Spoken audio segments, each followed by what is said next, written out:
বিপিএলের প্রস্তুতি পর্ব মোটামুটি শেষ। এখন শুধু অপেক্ষাটা মাঠের লড়াই দেখার। তবে লড়াইয়ে নামার আগে যে দলগুলোর নেতার প্রয়োজন, এবারের আসরে 6 দলের অধিনায়ক কারা হতে পারেন তা একটু খতিয়ে দেখা যাক। শুরুটা রংপুর রাইডার্সকে দিয়েই করা যাক। প্রতিবারের মতো এবারেও তারকায় ঠাসা দল করেছে তারা। তবে দলটির অধিনায়কের দৌড়ে আছে দুই নাম, লিটন দাস এবং নুরুল হাসান সোহান। তবে দীর্ঘদিন ধরেই এই দলটিকে আগলে রেখেছেন সোহান। লিটনকে তাই নির্ভর রেখেই পরিকল্পনা সাজাবে ম্যানেজমেন্ট। দায়িত্বটা তাই সোহানের কাঁধেই থাকছে। ঢাকা ক্যাপিটালসের হাতেও আছে অধিনায়কের লম্বা লিস্ট। তাসকিন আহমেদ, সাইফ হাসান, মোহাম্মদ মিঠুন কিংবা অভিজ্ঞতার বিচারে নাসির হোসেন। 4 জনের মধ্যে থেকে একজনকে বেছে নেবে ম্যানেজমেন্ট।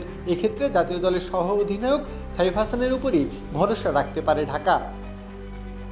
রাজশাহী ওয়ারিয়র্সের হাতেও আছে একাধিক নাম, নাজমুল হোসেন শান্ত, মুশফিকুর রহিম কিংবা আকবর আলীর মতো পরীক্ষিত সব নাম। তবে এখানে নিশ্চয়ই রাজশাহীর ম্যানেজমেন্ট আস্থা রাখবে শান্তর উপরই। সিলেট টাইটেন্সের অবশ্য খুব বেশি চিন্তা করতে হবে না অধিনায়ক নিয়ে, কারণ দলটিতে আছেন জাতীয় দলের ওয়ানডে অধিনায়ক মেহেদী হাসান মিরাজ। অভিজ্ঞতা কিংবা সক্ষমতা সবকিছু মিলিয়ে তিনি যে দলটির সর্বাধিনায়ক হবেন তা আর বলার অপেক্ষা রাখে না।